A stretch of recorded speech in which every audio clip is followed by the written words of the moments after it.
दोस्तों, बचपन से ही हम परमाणु बम के बारे में सुनते आए हैं और सुने भी क्यों नहीं। इतिहास में सिर्फ एक ही बार युद्ध में प्रयोग होने वाले परमाणु बम के जख्म आज तक इतिहास के सीने में है। परमाणु हथियार के खौफ का अंदाजा इसी बात से लगाया जा सकता है कि 1945 में हुए इकलौते परमाणु हमले ने 6 सालों तक चले द्वितीय विश्व युद्ध को आनन फानन में ही खत्म कर दिया था, क्योंकि इसकी शक्ति के आगे जापान के साथ साथ खुद द्वितीय विश्व युद्ध ने भी हार मान ली थी। और ये भी परमाणु बम के खौफ का ही असर है कि 1945 के बाद कोई भी बड़ा युद्ध नहीं हुआ है, क्योंकि युद्ध से कितनी भयंकर हानि हो सकती है और युद्ध कितना अमानवीय हो सकता है, ये लोगों को परमाणु बम ने ही समझाया था। यही कारण है कि आज दुनिया का हर बड़ा देश किसी दूसरे बड़े देश पर हमला करने से पहले 100 बार सोचने पर मजबूर हो जाता है। लेकिन दोस्तों, ऐसा भी नहीं है कि अब फिर से दुनिया में कभी परमाणु बम का इस्तेमाल हो ही नहीं सकता। असल में इस पूरी दुनिया में जितने भी जीवों को प्रकृति ने बनाया है, उनमें से हम यानी मनुष्य सबसे हिंसक जीव है। हमें जो भी उपहार इस प्रकृति ने दिया है, उसी का इस्तेमाल हमने प्रकृति को नष्ट करने में किया है। और आप मेरा यकीन मानिए कि इस बात की संभावना बहुत ही ज़्यादा है कि आपके इसी जीवन काल में आपको एक परमाणु हमला देखने को मिले। तो दोस्तों, वैसे तो मैं भी आप लोगों की तरह ही हमेशा भगवान से अभिलाषा करता रहूँगा कि हमारी पृथ्वी को फिर से कभी परमाणु हमले का दंश ना झेलना पड़े। लेकिन दोस्तों, अगर ऐसा हुआ तो इस स्थिति में आपको क्या करना चाहिए, ये जान लेना भी आपके लिए बहुत ज़रूरी है। दोस्तों, परमाणु बम से बचाव के तरीके जानने से पहले मैं आपको संक्षेप में ये बताना चाहता हूँ कि परमाणु बम है क्या और ये कैसे काम करता है। परमाणु बम बनाने में प्लूटोनियम और यूरेनियम जैसे रेडियोधर्मी तत्वों का इस्तेमाल किया जाता है। ये ऐसे तत्व होते हैं जो खुद की ऊर्जा पैदा करने में सक्षम हैं। एक मुट्ठी भर यूरेनियम से इतनी ऊर्जा पैदा की जा सकती है जितनी कि एक ट्रक कोयले से। विस्फोटक के तौर पर इस्तेमाल करने से 1 किलो वजनी परमाणु बम इतना ही घातक होता है जितना कि 10 लाख किलो वजन का कोई साधारण बारूद वाला बम। दोस्तों, परमाणु बम के हमले से बचने के लिए जो सबसे पहला कदम आपको उठाना चाहिए वो ये है कि अगर हमारे देश के साथ किसी दूसरे देश का युद्ध छिड़ जाए और हालात सुधरने की बजाय दिन ब दिन खराब होते जाएं और आपको ऐसा लगे कि कोई देश हमारे देश पर परमाणु हमला कर सकता है या करने की धमकी दे रहा है, तो सबसे पहले तो अगर आप घनी आबादी वाले क्षेत्र मसलन दिल्ली और मुंबई जैसे बड़े शहरों में रहते हैं, तो तुरंत इन शहरों को छोड़कर आप अपने किसी ऐसे दोस्त या रिश्तेदार के घर जा सकते हैं जो छोटे शहरों या गाँव में रहते हों। क्योंकि इतना तो तय है कि जब भी कभी परमाणु हमला होगा तो किसी बड़े शहर पर ही होगा, क्योंकि दुश्मन देश ये चाहेगा कि वो हमारे देश का ज़्यादा से ज़्यादा नुकसान कर सके। ऐसे किसी शहर पर जहां कोई ऐतिहासिक इमारत वगैरह है, जैसे कि आगरा जैसे शहर पर भी परमाणु हमला होने के आसार ज़्यादा होंगे। तो सबसे पहले तो आपको यही कोशिश करनी चाहिए कि आप ऐसे किसी भी शहर से दूर चले जाएं।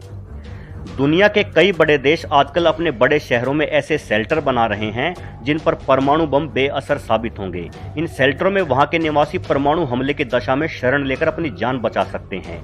लेकिन भारत में ऐसे शेल्टर सिर्फ आर्मी के लिए हैं, जहां पर युद्ध के दौरान सिर्फ देश के बड़े VIP नेताओं को ही शरण मिलेगी। किसी आम इंसान को वहां फटकने भी नहीं दिया जाएगा। ऐसे में अगर आपके शहर में अंडरग्राउंड मेट्रो स्टेशन है तो परमाणु हमले के दौरान वे आपके लिए जीवनदायी साबित हो सकते हैं, क्योंकि ये स्टेशन काफ़ी गहरे और मजबूत बने हुए हैं और इन पर परमाणु बम बेअसर साबित होंगे।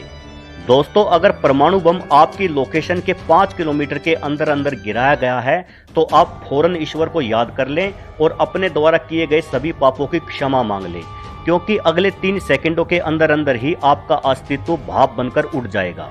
अगर परमाणु हमले से आपकी लोकेशन 5 किलोमीटर से ज़्यादा है तो आप बच सकते हैं। धमाका सुनाई देने के बाद अगर आपके पास कोई बेसमेंट हो तो जितनी जल्दी हो उस बेसमेंट में शरण लें। बेहतर होगा कि आप सीढ़ियों पर से उतरे नहीं बल्कि सीधी छलांग लगा दें, क्योंकि बेसमेंट में पहुंचने के लिए आपके पास ज़्यादा से ज़्यादा 5 से 10 सेकंड्स का ही समय होगा। बेसमेंट में पहुंचने पर आप जमीन पर उल्टा लेट जाएं। अपने दोनों हाथों को सिर पर रखते हुए कानों को ढक लें, क्योंकि जल्द ही आपको एक और जोरदार धमाका सुनाई देगा जो पहले वाले धमाके से 100 गुना ज़्यादा ताकतवर होगा। इस धमाके से जमीन में भूकंप जैसी स्थिति या जोरदार कंपन पैदा होगा। ये धमाका इतना शक्तिशाली होगा कि सैकड़ों इमारतें धुआं बनकर उड़ जाएंगी। अगर आप किसी गहरे बेसमेंट में हैं तो हो सकता है कि आपका बेसमेंट भी तबाह हो जाए, लेकिन अगर खुशकिस्मती से दूसरा धमाका होने के बाद भी आप सही सलामत हैं तो अब आपका सामना होगा आसमान से बरसते मलबे यानी फॉलआउट और रेडिएशन से। ऐसे में आप तुरंत अपने कपड़े उतार दें। इसके बाद अगर आप जख्मी हैं तो फर्स्ट एड किट का उपयोग करें और सही सलामत हैं तो तुरंत स्नान करें ताकि फॉलआउट और रेडिएशन के बचे खुचे असर से खुद को यथाशीघ्र बचा सकें। अभी भी आप किसी भी सूरत में बाहर निकलने की भूल ना करें, क्योंकि बाहर हानिकारक रेडिएशन के साथ साथ तेज धमाके की वजह से बेहद विनाशकारी तूफान भी आ चुका होगा। आपको लगभग 1 महीने तक इसी बेसमेंट में अपनी पनाहगाह बना के रखनी होगी। इस दौरान आप जितना भी हो सके कम से कम खाएं और कोशिश करें कि अपना ज्यादातर समय सोकर गुजारें। बाहर की दुनिया से संपर्क करने के लिए आप किसी रेडियो का सहारा लें और हिम्मत कभी भी ना हारें। अगले कुछ दिनों में आप रेडिएशन का शिकार हो सकते हैं, जिसमें आपको बुखार, उल्टियां, दस्त या घुटन हो सकती है। अगर आपके पास पैरासीटामोल या कोई और दवाई है तो आप उनका इस्तेमाल कर सकते हैं। परमाणु धमाके के ज्यादा से ज्यादा 5 से 7 दिनों के अंदर मददकारी और फौजी दस्ते आपके इलाके में पहुंच जाएंगे। तब तक आप रेडियो पर खबर सुनते रहें और जब आपको पूर्ण विश्वास हो जाए कि आपके इलाके में मदद कार्य शुरू हो चुका है तो बाहर निकलकर नजदीकी मददकर्ता दस्ते से तुरंत संपर्क करें ताकि आपको परमाणु विस्फोट की चपेट में आए हुए इलाके से फौरन बाहर निकाला जा सके। यदि कोई भी मददकर्ता दल आप तक ना पहुंच सके तो कम से कम 20 दिन बाद ही आप बेसमेंट से बाहर निकले। अब तक विनाशकारी तूफान थम चुका होगा। बाहर निकलने के बाद आपको एहसास होगा कि लाखों में से सिर्फ आप ही जिंदा बचे हैं।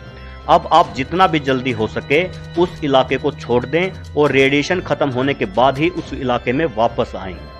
तो दोस्तों, आज की इस वीडियो में बस इतना ही। भगवान ना करे कि कभी हम में से किसी एक के साथ ऐसे हालात हों कि हमें इन उपायों की मदद लेनी पड़े। उम्मीद आपको वीडियो पसंद आया होगा। अगर पसंद आया हो तो वीडियो को लाइक करना ना भूलें और अगर पसंद नहीं आया हो तो डिसलाइक भी करना ना भूलें। और जानकारी से भरे ऐसे ही और भी वीडियोस देखने के लिए आप मेरे चैनल को सब्सक्राइब जरूर कर ले। धन्यवाद। अगर तुम लोग नए हो तो सब्सक्राइब करो, वो जो लाल वाला बटन है उस पर जितनी हवस निकालनी है उतनी हवस निकालो। मुझे नहीं पता